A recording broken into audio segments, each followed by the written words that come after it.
দুনিয়ার মধ্যে একটা সুন্দরী মেয়েকে পাওয়ার জন্য মানুষ জান দিয়া দেয়, অথচ দুনিয়ার সব সুন্দরী মেয়েদেরকে মিলাইলেও জান্নাতের একটা হুরের মতো হবে না। সুবহানাল্লাহ। আরে ভাই, আল্লাহ তাআলা তো আমাদেরকে জান্নাতে নিতে চান।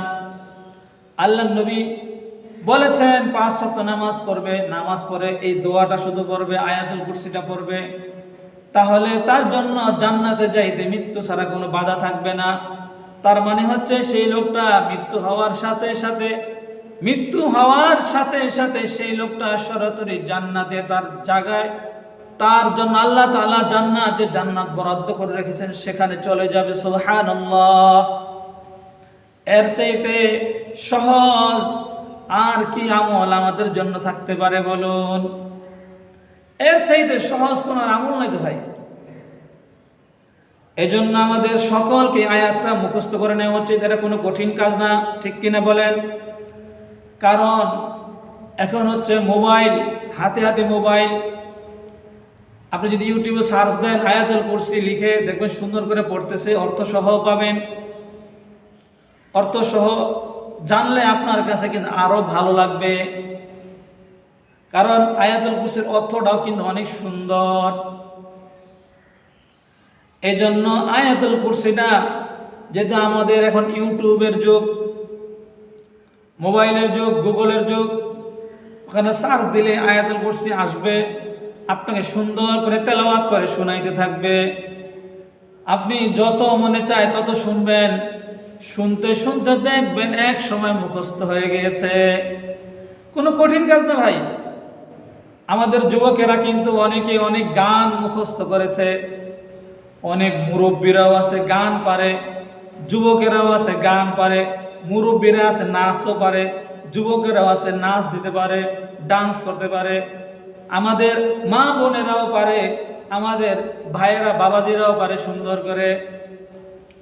জীবনে ভাইজান অনেক পড়াশোনা করলেন, কত কিছু দুনিয়ার মধ্যে মুখস্থ করলেন, কত ট্রেনিং নিলেন, ব্যবসার জন্য কত মালের মূল্য শিখলেন, কত ব্র্যান্ড মুখস্থ করলেন, কিন্তু আয়াতুল কুরসিটা যদি আপনার মুখস্থ না থাকে, আর যদি আপনি 5 ওয়াক্ত নামাজের পরে এই আয়াতুল কুরসি পাঠ করে নিজেকে জান্নাতের জন্য তৈরি করতে না পারলেন, এর চাইতে দুঃখজনক ঘটনার কিচ্ছু থাকতে পারে না।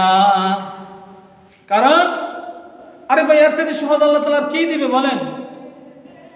জান্নাত তো এরকম একটা জায়গা, জান্নাত এরকম একটা জায়গা যেখানে আপনি যা চাইবেন তাই পাবেন। ওয়ালাকুম ফিহা মা তাশতাহি আনফুসুকুম, আল্লাহ বলে দিয়েছেন তোমাদের যা মনে চায় তাই পাবে, কোনো অসুবিধা নাই। দুনিয়ার মধ্যে আপনার মনে চায় একটা সুন্দর সুন্দর স্ত্রী, মনে চায় তার সাথে আপনার রাত কাটানোর জন্য সুন্দর একটা মেয়েকে আপনি স্ত্রী হিসেবে চান, সুন্দরভাবে আপনি আপনার মতো করে একান্তভাবে আপনি আপনার একান্ত জীবন যাপন করতে চান। দুনিয়ার মধ্যে এগুলো সব সম্ভব হয় না, ঠিক কিনা বলেন? কিন্তু জান্নাত ভাইজান এরকম এক জায়গা, ওয়ালাকুম ফিহা মা তাশতাহি আনফুসুকুম, সেখানে আপনি যা চাইবেন তাই পাবেন, যত রকম বিনোদন আছে সব পাবেন। দুনিয়ার মধ্যে একটা সুন্দরী মেয়েকে পাওয়ার জন্য মানুষ জান দিয়া দেয়, অথচ দুনিয়ার সব সুন্দরী মেয়েদেরকে মিলাইলেও জান্নাতের একটা হুরের মতো হবে না। সুবহানাল্লাহ। লাম ইয়াতমিথুন্না ইনসুন ক্বাবলাহুম ওয়ালা জান, আল্লাহ তাআলা কোরআনে বলেন তোমরা দুনিয়ার মধ্যে মেয়েদের দিকে তাকায়ও না, দুনিয়ার মধ্যে পাপাচারে জড়ায়ও না, দুনিয়ার মধ্যে তোমরা জেনার কাছে যেও না। আমি তোমাদের জন্য এরকম হুর রেখে দিয়েছি, এরকম নারী, সুন্দরী নারী তোমাদের জন্য রেখে দিয়েছি। লাম ইয়াতমিথুন্না ইনসুন ক্বাবলাহুম ওয়ালা জান, যাদেরকে কোনোদিন তোমাদের আগে, তোমরা যখন তাদেরকে পাবে তার আগে কোনোদিন কোনো জিন, কোনো মানুষ তাদেরকে স্পর্শ করে নাই। সুবহানাল্লাহ। এরকম হুর দিবে আপনাকে আমাকে, যদি আমরা জান্নাতে যাইতে পারি। এজন্য ভাইজান আমাদেরকে কিছু কষ্ট করতে হবে, সর্বপ্রথম 5 ওয়াক্ত নামাজ ঠিক করে পড়তে হবে, ঠিক কিনা বলুন?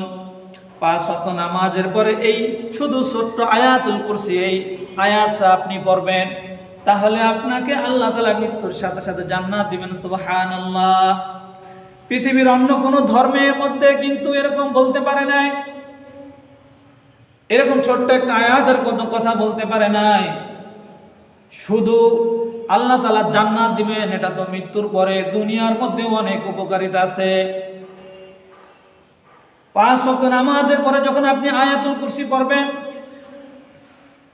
আপনি যখন মাগরিবের নামাজের পর আয়াতুল কুরসি পড়বেন, ফজরের নামাজের পর আয়াতুল কুরসি পড়বেন, 5 ওয়াক্ত নামাজের পর আয়াতুল কুরসি পড়বেন, যত রকম খারাপি আছে, যত রকম জাদু টোনা আছে, কালো জাদু, লাল জাদু, যত জাদু আছে, সর্বরকম জাদু, মানুষের কুদৃষ্টি, সর্বরকম জিন্নাতের কুদৃষ্টি, যাবতীয় অনিষ্টতা থেকে আল্লাহ তাআলা আপনাকে আমাকে হেফাজত করবেন। হাদিসের ভাষ্য আল্লাহ রাসূল বলেছেন, এটা মিথ্যা হওয়ার কোনো সুযোগ নাই, ঠিক কিনা বলেন? আল্লাহ যদি সত্য হয়ে থাকেন, আল্লাহ রাসূল যদি সত্য হয়ে থাকেন, আল্লাহর ওয়াদা সবগুলো সত্য। আল্লাহ তাআলার চাইতে সত্যবাদী পৃথিবীতে আর কেউ নাই, ঠিক কিনা বলেন? এই জন্য আয়াতটা আমরা মুখস্থ করব।